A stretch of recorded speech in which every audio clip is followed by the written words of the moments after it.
Making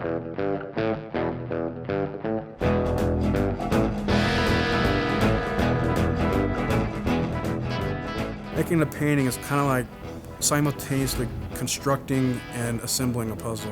You have to create it and solve it at the same time. Sometimes a painting is also like trying to keep a train on the tracks, barreling down, and it can veer off and derail at any moment. I originally came out to California after I graduated from school. How I got started making a living with my art was I happened to be down on the boardwalk in Venice Beach, and I saw other artists down there with their art, and they're just on the ground, and I figured if they're down there because somebody's buying their stuff.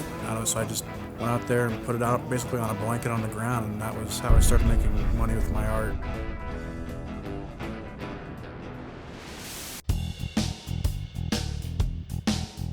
I wanted to set myself away from the crowd a bit, and I wanted to find something that was really unique to me. I didn't put a lot of pressure on myself to find my style, so to speak, or find my voice. I let that really develop naturally.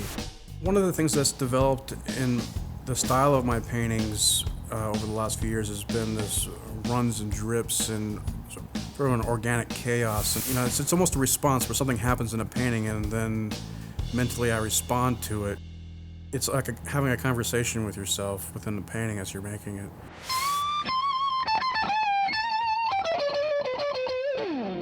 When I approach what colors to use in a painting, a lot of it is an intuitive decision. I just let things happen and I respond and evolve it through the painting. Often the hardest part of a painting is finishing it or knowing when it's finished, and so often when I think it's close to being finished, I'll just stop working on it and let it sit around while I work on other pieces. Sometimes if you push too much further than your first instinct, that it gets heavy-handed or it gets too polished and too finished, it becomes too overdone. I guess the short answer is I like my cake to be a little bit raw.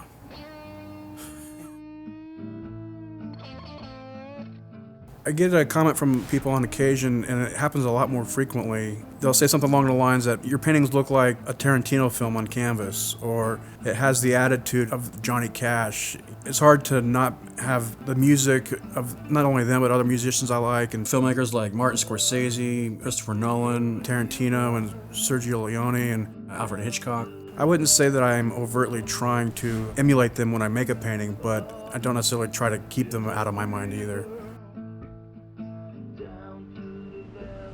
The essence of my work is driven by character and personality, and that's really what I'm driving for in the paintings, is creating a sense of story through posturing and body language.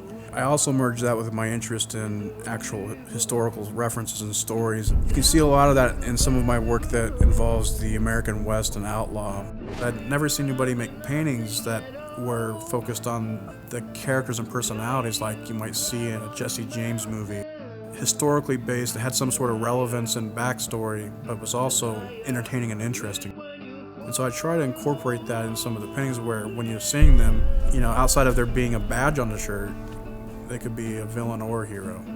They're often the same people, and then just different months.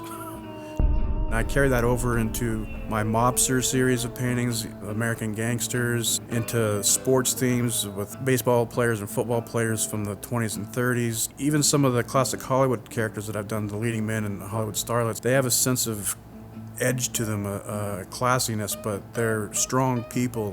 There's a backbone there. I'm not trying to necessarily make every painting about a tough guy. I just want tough people and strong personalities. And another way that I can do that in my paintings is to incorporate a body language. As the artist, I think I need to develop a sense of empathy and understanding for the person that I'm making a painting about. So I have to understand why they think the way they think or how they feel and kind of step in their shoes a little bit.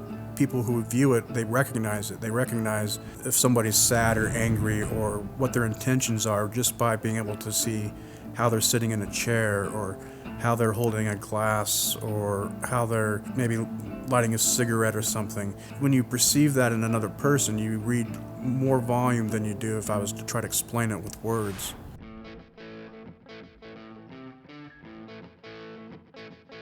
I wanted to branch out. I wanted to find new avenues and venues to meet new people and share my art with a broader audience. And I started branching out from street festivals to doing legitimate art festivals, been accepted into some of the top art shows in the country. Before too long, I found that I was getting overwhelmed with inquiries for original paintings and prints and commissions. And so I've recruited a sales and management team, and since then I've been able to attract some celebrity collectors, and I'm in some of the top galleries in the US and Europe, and things are really happening. It's pretty exciting.